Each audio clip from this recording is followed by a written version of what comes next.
Damai sejahtera Allah yang melampaui segala akal, itulah kiranya yang memelihara hati dan pikiranmu di dalam Kristus Yesus Tuhan kita. Amin. Saudara-saudara yang terkasih di dalam nama Tuhan, selamat hari Minggu dan salam sejahtera bagi kita semua. Kita berjumpa pada minggu pertama setelah Trinitatis hari ini, dan kiranya kita semua berada dalam penyertaan dan perlindungan Tuhan. Saudara-saudara yang terkasih di dalam nama Tuhan, firman Tuhan berita sukacita pada minggu pertama setelah Trinitatis hari ini. Firman Tuhan yang tertulis dalam kitab Injil Lukas pasal yang ke-12 dimulai dari ayat 13 sampai dengan ayat 21. Lukas 12 ayat 13 sampai dengan ayat 21. Saya akan membaca untuk kita demikian firman Tuhan. Seorang dari orang banyak itu berkata kepada Yesus, "Guru, katakanlah kepada saudaraku supaya ia berbagi warisan dengan aku." Tetapi Yesus berkata kepadanya, "Saudara, siapakah yang telah mengangkat aku menjadi hakim atau pengantara atas kamu?" Katanya lagi kepada mereka, "Berjaga-jagalah dan waspadalah terhadap segala ketamakan. Sebab walaupun seorang berlimpah-limpah hartanya, hidupnya tidaklah tergantung daripada kekayaannya itu." Kemudian ia mengatakan kepada mereka suatu perumpamaan, katanya, "Ada seorang kaya, tanahnya berlimpah-limpah hasilnya. Ia bertanya dalam hatinya, apakah yang harus aku perbuat? Sebab aku tidak mempunyai tempat di mana aku dapat menyimpan hasil tanahku." Lalu katanya, "Inilah yang akan aku perbuat.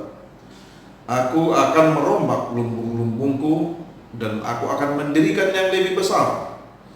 Dan aku akan menyimpan di dalamnya segala gandum dan barang-barangku. Sesudah itu aku akan berkata kepada jiwaku, jiwaku, ada padamu banyak barang, tertimbun untuk bertahun-tahun lamanya. Beristirahatlah, makanlah, minumlah, dan bersenang-senang." Tetapi firman Allah kepadanya, "Hai engkau orang bodoh, pada malam ini juga jiwamu akan diambil daripadamu. Dan apa yang telah kau sediakan, untuk siapakah itu nanti?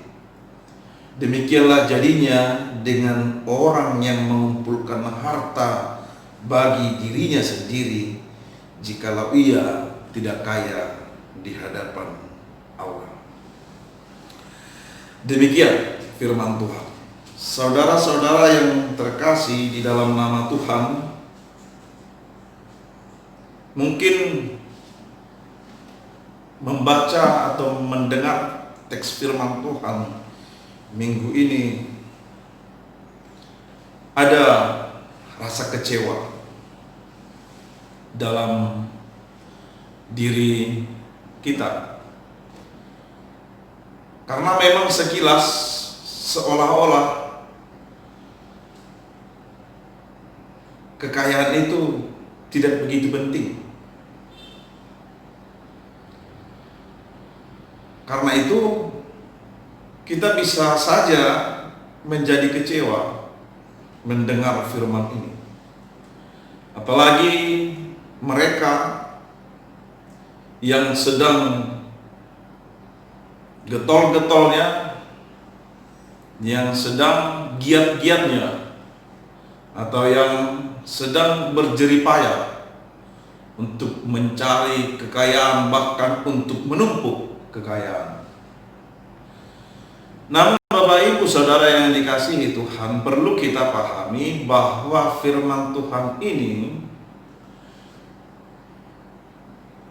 bukan mempersalahkan kekayaan atau harta yang ada pada seseorang atau yang ada pada suatu keluarga.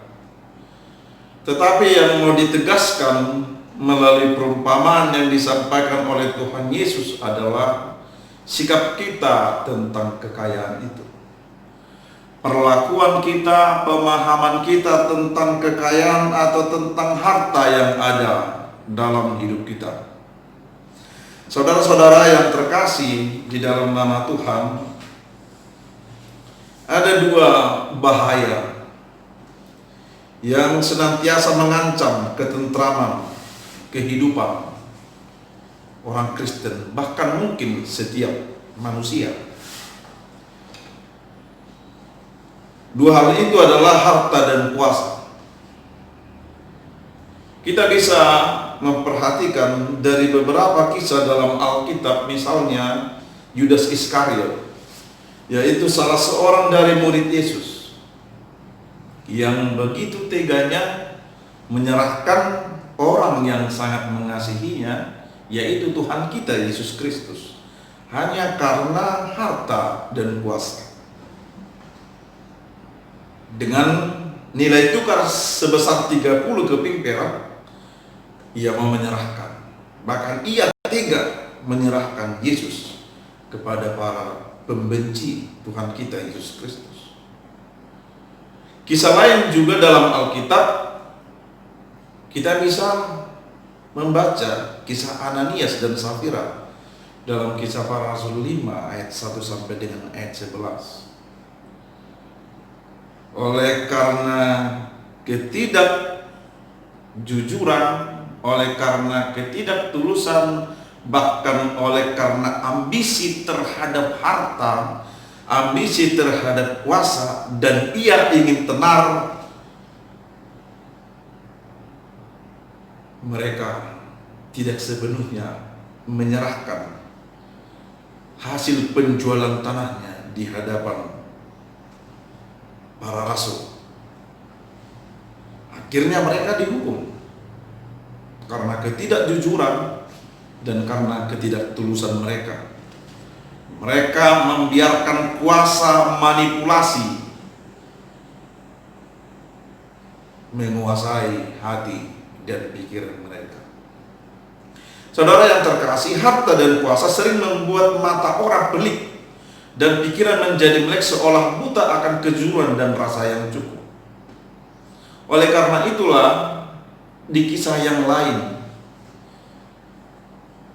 Yesus memuji persembahan janda miskin. Kalau kita membaca dalam Lukas 21 ayat 1 sampai dengan ayat 4, Yesus memuji persembahan janda miskin. Sementara pada saat itu ada banyak orang yang memberikan persembahan, termasuk juga orang-orang kaya.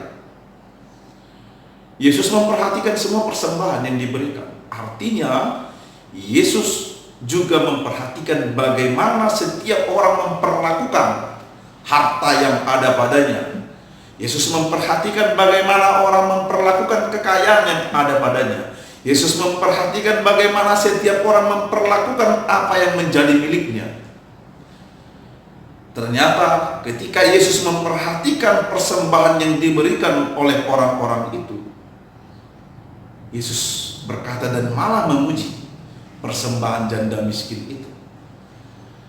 Bukan karena janda miskin itu memberikan sedikit, tetapi karena menurut Yesus, janda miskin itu memberi dari kekurangannya, bahkan ia memberikan seluruh nafkahnya. The last capital, modal terakhir yang ada padanya, dan itulah yang ia berikan, yang ia persembahkan kepada Tuhan. Berbeda dengan orang-orang banyak itu. Mereka memberi dari kelebihan mereka, tetapi janda miskin itu memberi dari kekurangannya, bahkan ia memberikan seluruh nafkahnya. Sekali lagi, the last capital, modal terakhir yang ada padanya. Artinya ketika ia memberikan itu sepenuhnya, ia tidak memiliki apa-apa lagi. Tetapi itulah hidup orang benar dan hidup orang yang percaya bahwa dia memahami hidupnya tidak bergantung pada apa yang ada padanya, tetapi hidupnya hanya bergantung penuh pada Allah. Itu sebabnya ia berani memberikan seluruh apa yang ia miliki. Saudara-saudara yang terkasih, selama kita belum dapat memahami dan meletakkan harta dan kekuasaan atau apa yang menjadi milik kita di dalam kehidupan iman kita, maka pada saat itu pun kita berada dalam ancaman yang besar. Memang Yesus tidak mengajarkan kita untuk membuang atau menafikan harta atau kekayaan, karena kedua hal itu merupakan berkat Tuhan yang harus kita syukuri dan harus kita manfaatkan dengan sebaik-baiknya dan penuh kerendahan hati. Sebaiknya harta dan kekayaan itu kita pakai untuk melayani dan menjadi berkat. Itulah yang dikatakan oleh pengamsal dalam Amsal 28 ayat 27. Siapa yang memberi kepada orang miskin tak akan berkekurangan, tetapi orang yang menutup matanya akan sangat dikutuki. Selain itu, saudara-saudaraku yang terkasih, kekristenan bukan anti kekayaan atau anti harta. Namun perlu kita pahami bahwa uang atau kekayaan bukanlah tujuan. Sekali lagi, uang, harta atau kekayaan bukanlah tujuan, tetapi ia hanyalah alat. Sekali lagi, ia adalah alat. Bila kita memperhatikan pada lembaran uang kertas yang ada pada kita saat ini, kita bisa memperhatikan di sana tertulis dengan rahmat Tuhan yang Maha Esa, Bank Indonesia mengeluarkan uang sebagai alat pembayaran yang sah dengan nilai sekian. Maka Bapak Ibu Saudara, sebaiknya kita pun memahami bahwa uang adalah alat, bukan tujuan. Kita pun sangat menghargai uang. Oleh karenanya, kita harus mengelolanya dengan sebaik-baik. Saudara-saudara yang terkasih di dalam nama Tuhan, dari firman Tuhan ini ada dua hal yang mau kita perhatikan.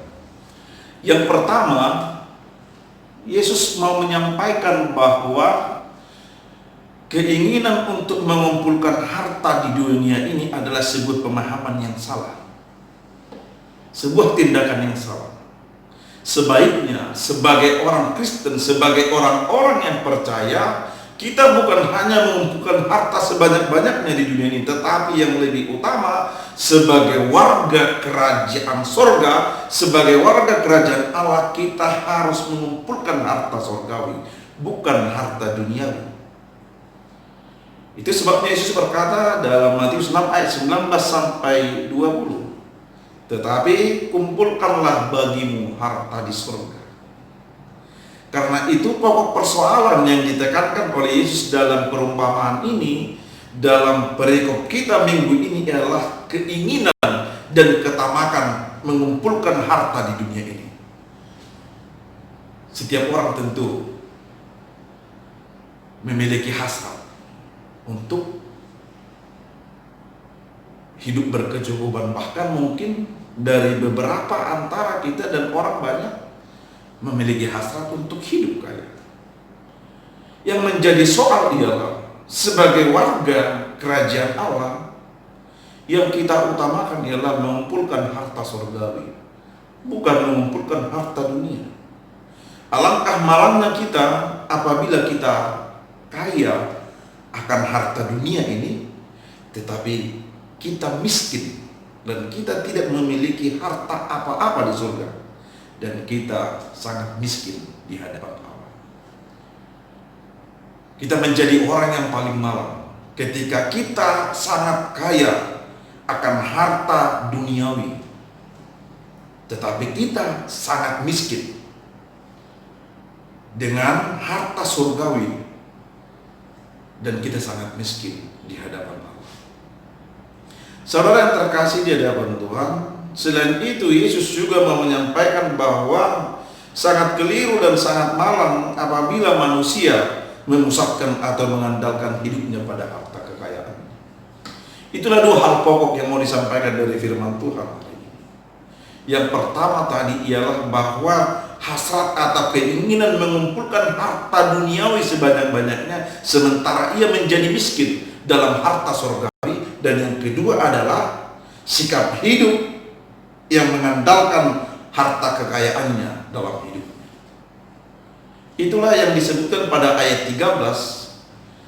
Ketika seseorang datang meminta Yesus agar berkenan berkata kepada saudaranya, agar Yesus berkata untuk berbagi harta warisan.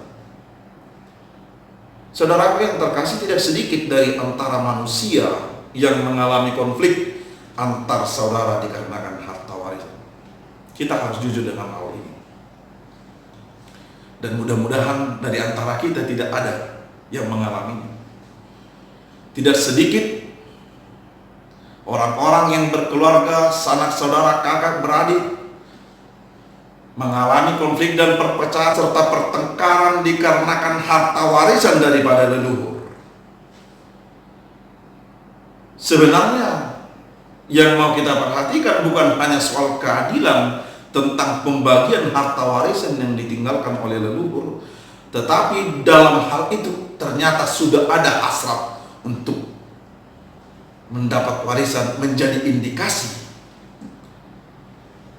yang memusatkan hidup pada harta atau kekayaannya.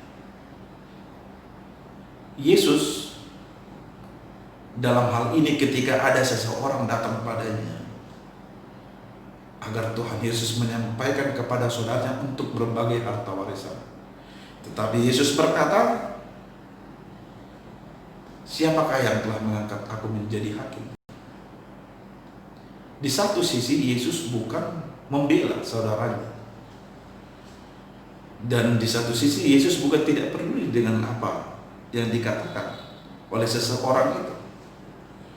Tetapi permintaan itu ada sebuah indikasi yang memusatkan hidupnya pada harta atau kekayaan. Tersebutlah warisan yang akan ia minta atau yang ia inginkan dari saudara. Karena itulah Yesus menyampaikan sebuah perumpamaan tentang seorang kaya yang kaya tanahnya berlimpah-limpah. Dikarenakan hasil panen yang banyak, ia pun berkeinginan dan merombak lumbung-lumbungnya agar dapat mengumpulkan hasil panen. Dan ketika hal itu sudah terjadi, ia berkata pada dirinya, beristirahatlah, makanlah, minumlah, bersenang-senanglah untuk bertahun-tahun lamanya. Tetapi saudara yang dikasihi Tuhan, apa yang dikatakan oleh Yesus? Yesus berkata bahwa hidup kita tidak tergantung pada kekayaan. Ayat 15. Sekali lagi, hidup kita tidak bergantung pada kekayaan. Berjaga-jagalah dan waspadalah terhadap segala ketamakan. Sebab walaupun seseorang berlimpah-limpah hartanya, hidupnya tidaklah tergantung pada kekayaannya itu. Makanya Yesus menyampaikan sebuah perumpamaan. Dalam perumpamaan itu sangat jelas Yesus menyampaikan. Ia menumpukan hartanya, hasil panennya yang begitu banyak, dan ketika sudah terkumpul, ia berkata kepada dirinya, kepada jiwanya sendiri, bersenang-senanglah, makanlah, minumlah sebanyak-banyaknya, bersenang-senanglah untuk bertahun-tahun lamanya, bertahun-tahun lamanya. Adakah di antara kita yang seperti itu?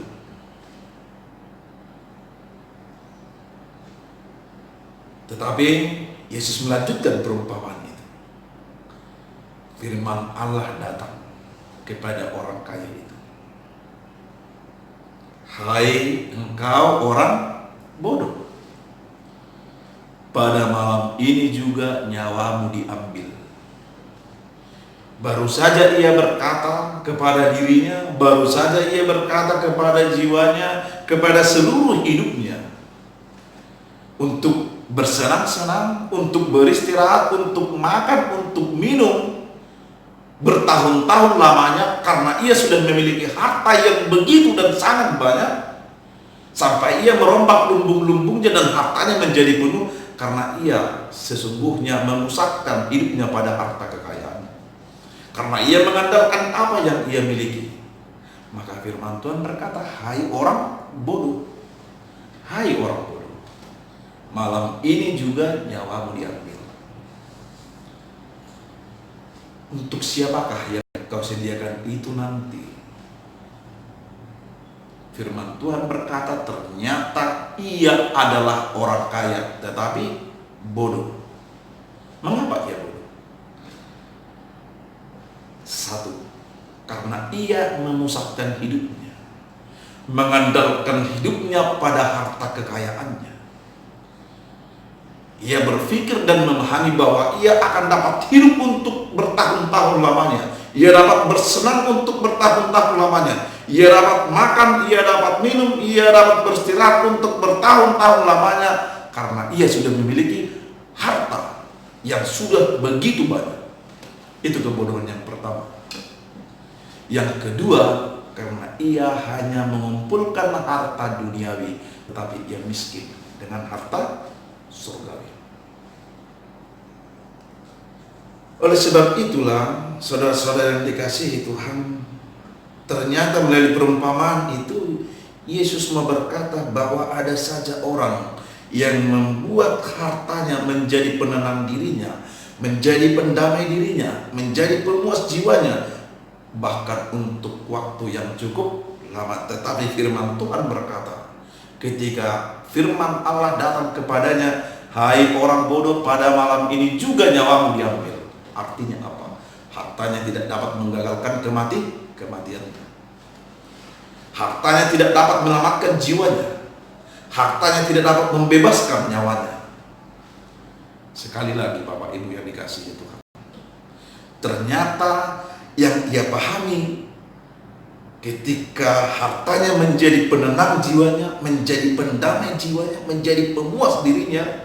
Tetapi ketika firman Tuhan datang, ketika Allah bersabda, hai orang bodoh, malam ini juga nyawamu diambil. Ternyata nyawanya, hartanya tidak dapat menggagalkan kematiannya, tidak dapat membatalkan ajalnya. Hartanya tidak dapat membebaskan jiwanya, dan hartanya tidak dapat menyelamatkan nyawanya. Maka ia adalah orang kaya yang bodoh. Sekalipun ini perumpamaan, bukan tidak mungkin sikap seperti itu ada dalam diri manusia, atau bahkan mungkin kita sendiri yang hanya menumpukkan harta duniawi, menanam investasi sebanyak-banyaknya yang kita yakini atau yang kita pahami sebagai penjamin masa depan dan keturunan kita, sementara kita lupa untuk berinvestasi di surga, untuk mengumpulkan harta di surga dan menjadi seorang yang kaya di hadapan. Saudara-saudara yang dikasihi Tuhan, mengapa timbul pemikiran yang demikian dalam diri manusia? Salah satu penyebabnya ialah karena kita memahami bahwa hidup kita ini adalah milik kita.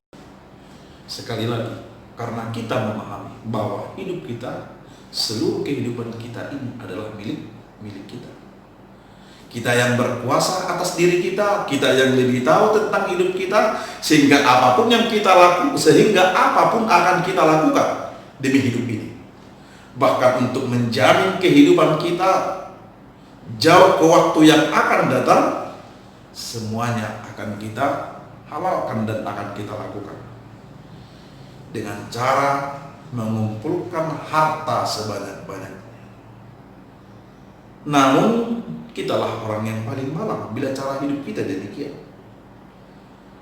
Satu hal yang perlu kita pahami sebagai umat Allah, sebagai orang percaya adalah bahwa hidup kita ini adalah milik Allah, bukan milik kita sendiri. Hidup kita ini adalah milik Allah. Allah memberikannya kepada kita, atau dengan kata lain, Allah meminjamkan itu kepada kita. Dan bila tiba waktunya, Allah pun akan mengambilnya dari kita. Hidup ini bukan milik kita, tetapi milik Allah. Allah memberikannya kepada kita, Allah meminjamkannya kepada kita, dan bila tiba waktunya kita akan menyerahkannya atau Allah akan mengambil dari kita. Sehingga sangat keliru dan sangat salah bila kita memahami bahwa hidup ini adalah milik kita sendiri. Pemahaman yang seperti itulah yang membuat kita sering khawatir akan hidup ini. Pemahaman yang berkata bahwa hidup ini adalah milik kita, kuasa kita sendiri, maka kita sering khawatir dalam hidup kita. Bagaimana hari esok, bagaimana tahun esok, bagaimana 20 tahun ke depan. Kita sering khawatir dengan hal itu. Maka ada orang yang mengumpulkan sebanyak-banyaknya untuk kehidupannya besok, tahun besok, dan beberapa tahun yang akan datang. Karena ia memahami bahwa hidupnya adalah miliknya dan haknya. Sementara itu salah. Yang benar adalah bahwa hidup ini adalah milik Allah, Tuhan yang menentukan. Tuhan meminjamkannya kepada kita. Saudara-saudara yang dikasihi Tuhan, kita lupa dengan pengajaran Yesus tentang hidup kita. Yesus berkata, janganlah kamu khawatir akan hidup, tentang apa yang akan kamu makan, apa yang akan kamu minum, apa yang akan kamu pakai. Semuanya telah disediakan Bapa bagimu. Tetapi carilah dahulu kerajaan Allah dan kebenarannya, maka semuanya itu akan ditambahkan kepadamu. Selain itu, dalam doa Bapa kami juga diajarkan kepada kita arti hidup yang berkecukupan dan hidup yang bersandar dan bergantung penuh kepada Allah. Itulah sebabnya dalam doa Bapa kami disebutkan, berikanlah kami hari ini makanan kami yang secukupnya. Kata hari ini dan kata secukupnya memiliki arti bahwa Allah memelihara hidup kita hari ini dan hari esok sampai selama-lamanya, dan ia membuat kita berkecukupan. Saudara-saudara yang dikasihi Tuhan, yang kedua, mengapa orang memiliki sikap atau pemahaman yang demikian? Yang kedua penyebabnya adalah karena kita tidak bisa mengontrol gaya hidup kita. Kita tidak bisa mengontrol gaya hidup kita. Karena itu perlu juga kita pahami dalam hidup ini pentingnya hidup dalam kesederhanaan. Hidup dalam kesederhanaan bukan berarti supaya kita menjadi miskin, tidak, atau hidup dalam kemiskinan, tidak. Tetapi hidup dalam kesederhanaan ialah hidup yang selalu bersyukur untuk apa yang ia miliki, untuk apa yang ia terima, untuk apa yang sudah diberikan Tuhan kepadanya. Ia tetap bersyukur. Sebab salah satu persoalan manusia dalam masyarakat modern ini adalah kita diarahkan untuk menjadi manusia yang konsumtif. Salah satu persoalan saat ini adalah kita diarahkan menjadi manusia yang konsumtif. Kita harus jujur dengan hal itu. Melihat sesuatu yang baru dalam media sosial, baik Facebook, baik Instagram, ataupun grup-grup WA yang lain, ya mungkin kita akan tertarik sekalipun kita belum tentu memerlukannya atau sangat membutuhkannya. Karena memang sekarang segala aplikasi yang berkaitan dengan hal itu sudah tersedia. Bisa online. Ya, kita memesan secara online dan bayar di tempat. Atau dengan kartu kredit sekalipun kita tidak memiliki uang saat ini, kita dapat memilikinya dan kita akan mencicilnya kemudian. Karena itu Bapak Ibu Saudara yang terkasih, dalam konteks yang demikian yang kita hadapi saat ini, secara tidak langsung kita dibuat menjadi manusia yang selalu merasa kurang dan tidak pernah merasa puas dan merasa cukup. Banyak iklan televisi ataupun media lain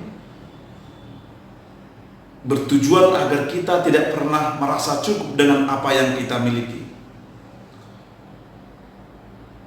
Misalnya, hidup sehat tidak cukup. Harus cantik, harus gagah, harus ganteng, dan lain sebagainya. Bahasa-bahasa yang disampaikan kepada kita dalam iklan itu bisa saja mengarahkan kita untuk menjadi lebih konsumtif dalam hidup. Termasuk juga pusat-pusat perbelanjaan dalam konteks tertentu, dalam waktu tertentu, mau memberikan promo-promo yang lebih besar agar menarik para konsumen untuk berbelanja sekalipun kita belum tentu membutuhkannya. Orang yang selalu merasa kurang akan semakin tergantung hidupnya kepada uang, atau ia akan semakin menggantungkan hidupnya pada harta. Sebab uang atau harta dipahami sebagai kunci untuk memenuhi keinginan dan kepuasannya. Maka selama uang yang kita peroleh ataupun kita miliki berapapun jumlahnya dapat membuat kita cukup dan nyaman serta tegak di hadapan Allah, itu sudah baik. Saudara yang terkasih di dalam Tuhan, karena itu dari firman Tuhan hari ini ada beberapa hal yang mau disampaikan kepada kita. Yang pertama ialah kita harus menyadari dan memahami bahwa hidup ini bukanlah milik kita, tetapi milik Allah. Allah lah yang memberikannya atau meminjamkannya kepada kita. Sehingga mari seutuhnya kita bersikap dalam hidup ini bergantung dan berserah penuh kepada Allah, bukan pada apa yang kita miliki, bukan pada kekayaan, bukan pada harta, atau pada apapun itu. Hidup yang benar adalah hidup yang seutuhnya dan sepenuhnya berserah dan bergantung pada Allah, karena Allah lah pemilik kehidupan kita. Yang kedua, harta dan kekayaan tidak dapat menyenangkan, tidak dapat menghibur, tidak dapat menguatkan, dan tidak dapat menyembuhkan. Bahkan tidak dapat menggagalkan atau menunda kematian kita. Tidak dapat membebaskan kita dari kematian, menyelamatkan jiwa kita. Karenanya tidak benar bila seseorang bersandar atau memusatkan hidupnya pada harta kekayaan. Bersandarlah pada Allah saja. Yang ketiga, sebagai anak-anak Allah, yang terutama bagi kita bukanlah kaya dengan harta duniawi, tetapi yang paling utama sebagai warga kerajaan surga, kita harus kaya dengan harta surgawi. Kaya di hadapan Allah dengan melakukan perbuatan-perbuatan baik yang penuh cinta kasih kepada banyak orang, seperti yang dikatakan dalam Amsal 28 ayat 27. Siapa yang memberi kepada orang miskin tidak akan berkekurangan, tetapi orang yang menutup matanya akan sangat dikutuki. Hidup berbagi adalah wujud dari kekayaan kita di hadapan Tuhan.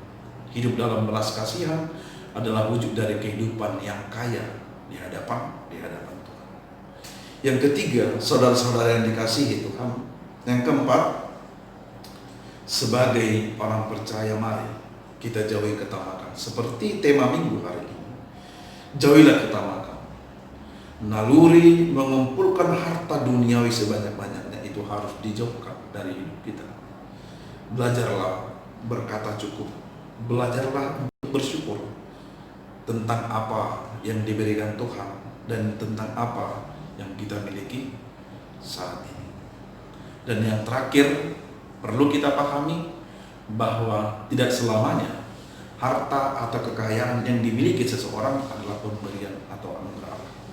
Sekali lagi Bapak Ibu Saudara yang dikasihi Tuhan, tidak selamanya harta atau kekayaan yang dimiliki oleh seseorang adalah pemberian atau anugerah Allah.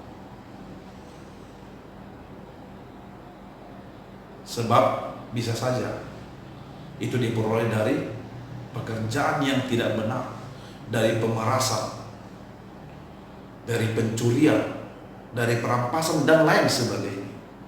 Bila kita menyadari bahwa segala sesuatu yang datangnya dari Allah, maka kita akan bertindak semuanya itu hanya untuk kemuliaan Allah. Segala yang datang dari Allah akan kembali kepada Allah. Maka bila kita pun memiliki harta, memiliki kekayaan, marilah itu kita buat untuk kemuliaan Allah, bukan untuk kemuliaan kita, bukan untuk kemegahan kita, atau bukan untuk kebesaran kita sama Allah.